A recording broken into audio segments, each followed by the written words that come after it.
tēvu un pamāti. Savukārt Rīgā māte un patēvs līdz nāvei piekāva 8-gadīgu zēnu. Pagājušās svētdienas rītā Latgalē kāda ceļa malā pie automašīnas tika atrasti 2 nogalināti cilvēki – Aknīstes novada domas juriskonsults un viņa dzīvesbiedrene. Abus nogalinājis vīrieši 25 gadus vecais dēls, kurš pats savu vainu atzins. Iespējams, slepkavība notikusi sadzīviski iemeslu dēļ. Proti dēlam ar tēvu un pamāti ir bijuši konflikti par naudu. Jaunais vīrietis tēvu un pamāti sagaidījis netālu no viņa dzīvesvietas, bruņojas ar ieroci. Vispirms šāvienu raidīti tēva, tad pamātes virzienā. Otra slepkavība notikusi trešdien kādā dzīvoklī Rīgas centrā, kurā mitnējās ģimene, 2 pieaugušie un 6 bērni.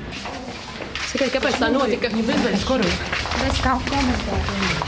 Vecāki, kas nav ne alkoholiķi, ne narkomāni, sadzīviskā strīdā iekaustījuši 8-gadīgo dēlu, kurš no traumām miris. Notiekošo redzējuši pārējie 5 ģimenes bērni, un viens no viņiem pat uz notikumu vietu izsaucis glābējus. Ģimene kopš apmēram 2000. gadu vidus Rīgas iedzīvotāji, un 2009. gadā Rīgas bārīgtiesa ir vērtējusi situāciju ģimenē un ir lēmusi atjaunot iepriekš jau atņemtās aprūpes tiesības. Vecāki jau iepriekš ir bijuši sodīti. 39 gadus vecais patēvs par slepkavību, bet 33 gadus vecā māte par smagu miesas bojājumu nodarīšanu.